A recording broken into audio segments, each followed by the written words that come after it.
ಅನ್ನೋ ಒಂದು ಜಾಗದಲ್ಲಿ ಭಾರತ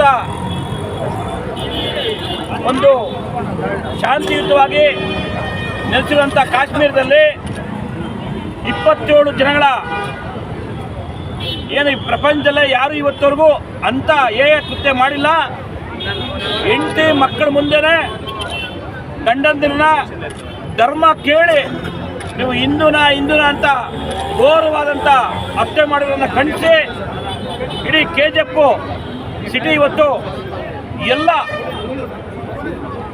ಜನ ಬಂದು ಆ ಆತ್ಮಗಳಿಗೆ ಶಾಂತಿ ಸಿಗಬೇಕು, ಅವ್ರ ಕುಟುಂಬಗಳಿಗೆ ನೋವು ಬರೆಸುವಂಥ 2 ಕಿಲೋಮೀಟರ್ ಏನು ಈ ಒಂದು ಕ್ಯಾಂಡಲ್ ಲೈಟ್ ಇಟ್ಕೊಳೋ ಮುಖಾಂತರ ಅವ್ರ ಆತ್ಮಕ್ಕೆ ಶಾಂತಿ ಸಿಗಬೇಕು.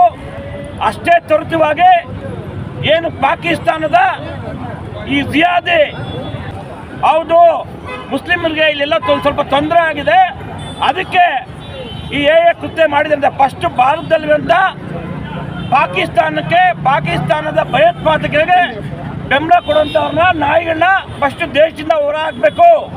ಯಾಕಂದರೆ ಭಾರತ ದೇಶದ ಗಾಳಿ, ಭಾರತ ದೇಶದ ಅನ್ನ, ಭಾರತ ದೇಶದಲ್ಲೇ ಇವತ್ತು ಹುಟ್ಟಿ ಇಲ್ಲಿ ಸಂಪನ್ಮೂಲಗಳನ್ನ ಬಳಸಿ ಇಲ್ಲಿ ಬಿಸ್ನೆಸ್ ಮಾಡಿ ಇಲ್ಲಿ ರಾಜಕೀಯ ಮಾಡಿ ಇವತ್ತು ಭಯೋತ್ಪಾದಕರಿಗೆ ಬೆಂಬಲ ಕೊಡುವಂಥ ಸ್ಟೇಟ್ಮೆಂಟ್ ಕೊಟ್ಟರೆ ಹಿಂದೂಗಳಿಗೆ ಎಷ್ಟು ನೋವಾಗ್ತದೆ, ಭಾರತೀಯರಿಗೆ ಎಷ್ಟು ನೋವಾಗ್ತದೆ ಅಂತ ಅವ್ರು ಅರ್ಥ ಮಾಡ್ಕೊಂಡಿಲ್ಲ.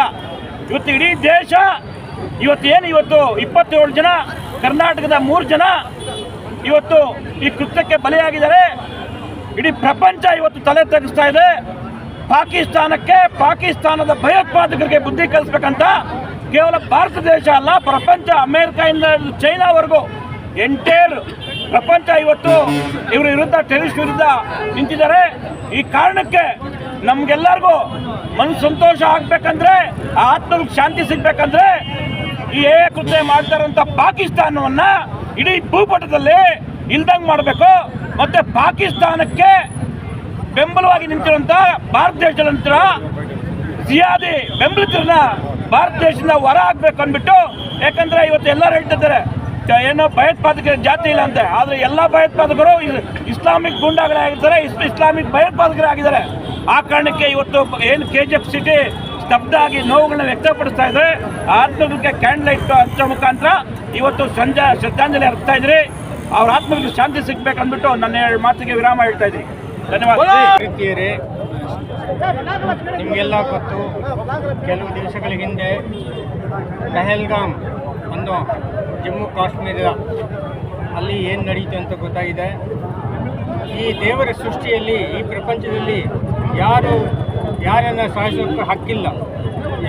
ಎಲ್ಲರೂ ಮರ್ಯಾದೆಯಿಂದ ಬಾಳಿ ಬದುಕೊಳ್ಳೋದಕ್ಕೆ ಹಕ್ಕಿದೆ. ಅದನ್ನು ಡಿಸ್ಟರ್ಬ್ ಮಾಡೋದಕ್ಕೆ ಯಾರಿಗೂ ಹಕ್ಕಿಲ್ಲ. ಏನು ನಡೀತು ಪಹಲ್ಗಾಮಲ್ಲಿ ಅದು ತುಂಬ ಕ್ರೂರವಾದ ಕಾರ್ಯ ಆಗಿರುತ್ತೆ. ಆದ್ದರಿಂದ ಇಂಥ ಘಟನೆಗಳನ್ನು ನಾವು ಕಠಿಣವಾಗಿ ಖಂಡಿಸಬೇಕಾಗುತ್ತೆ. ಇನ್ನು ಮುಂದೆ ಇಂಥ ಘಟನೆಗಳು ನಡೀದಿರ ನೋಡ್ಕೊಳ್ಳೋದು ಎಲ್ಲ ಭಾರತೀಯರ ಜವಾಬ್ದಾರಿ ಆಗಿರುತ್ತೆ. ಇದಕ್ಕೆ ಮುಂದಾಳಾಗಿ ಇರತಕ್ಕಂಥ ಅವರ ಕೈ ನಾವು ಗಟ್ಟಿ ಮಾಡಬೇಕಾಗ್ತದೆ. ಒಬ್ಬರಿಂದ ಏನು ಸಾಧಿಸೋಕ್ಕಾಗೋದಿಲ್ಲ.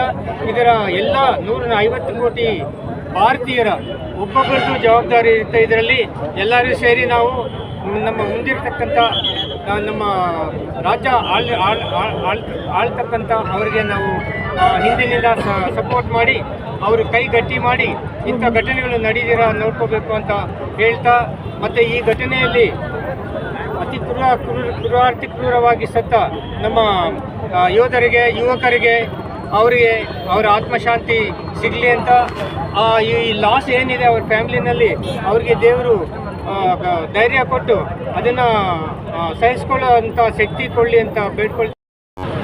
ಜನನಿ ಜನ್ಮಭೂಮಿಶ್ಚ ಸ್ವರ್ಗಾದಪಿ ಗರಿಯಸಿ ಅಂತ ಹೇಳಿದ್ರೆ, ನಮ್ಮದೇ ಭೂಮಿ, ನಮ್ಮದೇ ನಾಡು, ನಮ್ಮದೇ ಮನೆ. ಆದರೆ ನಮ್ಮ ಮನೆಯಲ್ಲಿ ನಮಗೆ ನೆಲೆ ಇಲ್ಲ. ಈಗ ನಮ್ಮ ಜನ ನಮ್ಮ ಸೌಂದರ್ಯವಾದಂತಹ ಕಾಶ್ಮೀರವನ್ನು ನೋಡಲಿಕ್ಕೆ ಬೃಹದಾರಣ್ಯಕೋಪನಿಷತ್ತು ನೋಡಿದಾಗ ನಾವು ಅಲ್ಲಿ ಬರತಕ್ಕಂಥ ಕಶ್ಯಪನಿಂದ ಬಂದಿರತಕ್ಕಂಥ ಹೆಸರು ಕಾಶ್ಮೀರ ಅನ್ನತಕ್ಕಂಥದ್ದು. ಹಾಗೆ ನೋಡಿದ್ರೆ ಹಸ್ತಿನಾವತಿಯ ದೊರೆ ಚಕ್ರವರ್ತಿ ದುರ್ಯೋಧನ ಆಳಿದಂತಹ ಒಂದು ನಗರ ಪ್ರದೇಶ ಅದು ನಮಗೆ ಸೇರಿರ್ತಕ್ಕಂಥದ್ದು. ಅಲ್ಲಿ ನಮ್ಮ ಜನಗಳಿಗೇನೆ ಧರ್ಮವನ್ನು ಕೇಳಿ ಕೇಳಿ ಗುಂಡು ಹೊಡಿಬೇಕಾದ್ರೆ ನಾವು ಧರ್ಮವನ್ನು ಕೇಳಿ ವ್ಯಾಪಾರ ಮಾಡೋದ್ರಲ್ಲಿ ತಪ್ಪೇನಿದೆ? ಇದು ನನ್ನ ಅನಿಸಿಕೆ. ನಮ್ಮಲ್ಲಿ ನಾವು ಬದಲಾವಣೆ ಆಗಬೇಕು. ನಾನು KGF ನಾಗರಿಕರಲ್ಲಿ ಕೇಳ್ತಕ್ಕಂಥ ಒಂದೇ ಒಂದು, ನಾವು ಹಿಂದೂಗಳು ಇವತ್ತಿಲ್ಲಿ ಸೇರಿದ್ದೀವಿ, ಇದು ಹಿಂದೂಗಳು ಸೇರಿರ್ತಕ್ಕಂಥದ್ದು, ಪ್ರತಿಯೊಬ್ಬ ಭಾರತೀಯನಿಗೂ ಸೇರಿರ್ತಕ್ಕಂಥದ್ದು. ಇಷ್ಟು ಜನರನ್ನು ಬಿಟ್ಟರೆ ಬೇರೆ ಯಾರು ನೀವು ಭಾರತೀಯರಲ್ವಾ? ನೀವು ನಾಚಿಕೆ ಆಗುತ್ತೆ ನಿಮಗೆ ಇದನ್ನೆಲ್ಲ ನೋಡಿದಾಗ. ಈಗ ಇನ್ನು ಎಷ್ಟು ಜನ ಸೇರುವಾಗಿತ್ತು, ಒಬ್ಬೊಬ್ಬರು ಅಂಗಡಿ ಬಾಗಿಲು ಮುಚ್ಕೊಂಡು ಬಂದಿದ್ರೆ ಏನಾಗ್ತಿತ್ತು ಇವತ್ತಿನ ದಿನ? ನಿಜವಾಗ್ಲೂ ಸಂಕಟ ಆಗುತ್ತೆ. ಆದರೆ ಈಗ ತೀರ್ಕೊಂಡಿರ್ತಕ್ಕಂಥ 28 ಜನ, ನಮ್ಮ ಕರ್ನಾಟಕದ 3 ಜನವನ್ನು ಸೇರಿಸಿ 28 ಜನರ ಆತ್ಮಕ್ಕೆ ಶಾಂತಿ ಸಿಗಲಿ ಅಂತ ಕೋರ್ತಾ, ಯಾವುದೇ ರಾಜಕೀಯದ ವೈಷಮ್ಯವೂ ಇಲ್ಲದೆ ಎಲ್ಲ ಒಂದು ಒಳ್ಳೆತನದ ನಡೀಬೇಕು ಅಂತ ಹೇಳಿಬಿಟ್ಟು ಸರ್ವೇ ಜನ ಸುಖಿನೋ ಭವಂತು. ಎಲ್ಲ ನಾಗರಿಕರಿಗೆ ವಂದನೆಗಳನ್ನು ಅರ್ಪಿಸುತ್ತಾ, ಇವತ್ತಿನ ದಿನ ಎಲ್ಲ ವೈದ್ಯರು, ಭಾರತೀಯ ವೈದ್ಯಕೀಯ ಸಂಘ, ಖಾಸಗಿ ವೈದ್ಯಕೀಯರ ಸಂಘ KGF ಎಲ್ಲರೂ ನಾವು ಒಟ್ಟಾಗಿ ಈ ಕ್ರೂರವಾದ ಹತ್ಯೆಯನ್ನು ಖಂಡಿಸುತ್ತಾ, ಪ್ರವಾಸಕ್ಕೆ ಹೊರಟಂಥ 28 ಕುಟುಂಬಗಳು ಜೀವಂತವಾಗಿ ಪ್ರವಾಸಕ್ಕೆ ಹೋಗಿ ಅವರ ಮನೆಯ ಮುಖ್ಯಸ್ಥರು ಗಂಡಸರು ಮನೆಗೆ ಬರುವಾಗ ಹೆಣದ ಪೆಟ್ಟಿಗೆಯಾಗಿ ವಾಪಸ್ ಬಂದಿದ್ದು ಅತಿ ಶೋಧನೀಯವಾದ ಘಟನೆ. ಇದನ್ನು ನಾವೆಲ್ಲರೂ ಖಂಡಿಸಬೇಕು. ನಮ್ಮ ದೇಶ, ನಮ್ಮ ಕಾಶ್ಮೀರ, ನಮ್ಮ ದೇಶದಲ್ಲಿ ಪ್ರವಾಸಕ್ಕೆ ಹೋಗಿ ಇಂಥ ಘಟನೆ ನಡೆದಿದೆ ಅಂದರೆ ನಮಗೆ ಇದು ಬಹಳ ಶೋಚನೀಯವಾದ ವಿಚಾರ. ನಾವೆಲ್ಲರೂ ಒಟ್ಟಾಗಿ ಒಗ್ಗಟ್ಟಿಂದ ಇವತ್ತು ಸೇರಿದ್ದೇವೆ. ಮತ್ತು ಈ ಒಗ್ಗಟ್ಟನ್ನು ಮುಂದುವರಿಸುತ್ತಾ ನಮ್ಮ ದೇಶದ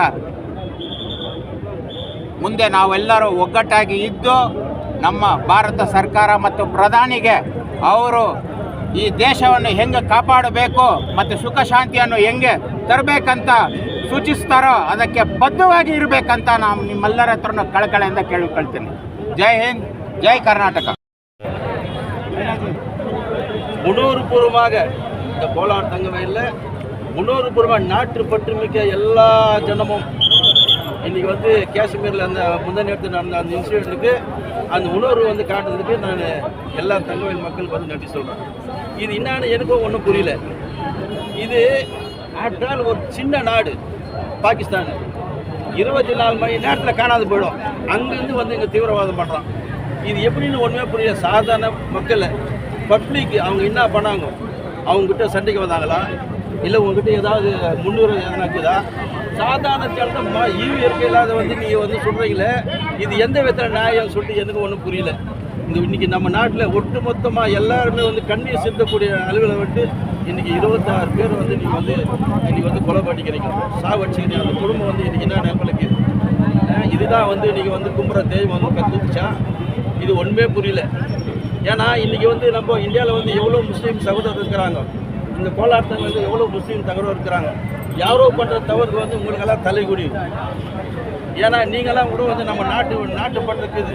நீங்கள் கூட வந்து நம்ம தேசியில் வந்து எதாவது வந்து ஒரு இண்டிபெண்டன்ஸ் டேவோ ஏதோ ஒரு மாதிரி ஊர்வலம் பண்ணுறீங்க, நம்ம நாடு நிற்கிறீங்க. ஆனால் நீ எவ்வளோ பண்ணுற தப்புக்கு இன்றைக்கி எல்லாருக்குமே ஒரு தலைகுடி. இது நியாயம் தானா? ஆனால் இது நிற்கிறது வந்து BJP government, Narendra Modi prime minister. ஒன்றும் வாழை ஆட்ட முடியாது. எந்த நாடுமே வந்து யாருமே ஒன்றும் பண்ண முடியாது. ஏன்னா கைக்கு இருக்கிறது பாரதிய பிரதமர். இன்னும் வந்து கொஞ்ச நேரம் இல்லை, எல்லாமே நடந்துருக்குது. இன்றைக்கி ஆல் பார்ட்டி மீட்டிங் நடந்துருக்குது. என்ன பண்ணால் எல்லாமே பண்ணிருக்கிறாங்க. நாலு தீவிரவாதி இல்லை, ஒட்டுமொத்த தீவிரவாதியும் வந்து ஒழிக்கக்கூடிய ஒரே பிரதமர் நரேந்திர மோடி. இதுக்கு பதிலடி வந்து இன்னும் ஒரு வாரத்தில் கிடைக்கும் என்று சொல்லி இன்னும் உரையை முடித்து கொள்கின்றேன். நன்றி, வணக்கம்.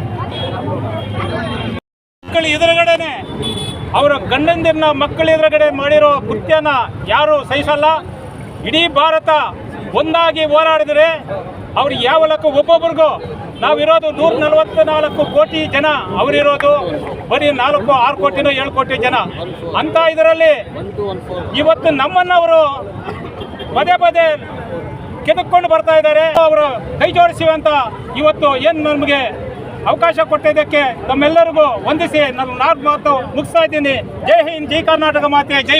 ನಮ್ಮ ಇಂಡಿಯನ್ ಅವ್ರನ್ನ ಬಂದು ವಿಸಿಟರ್ಸ್ ಅಂತಾರೆ.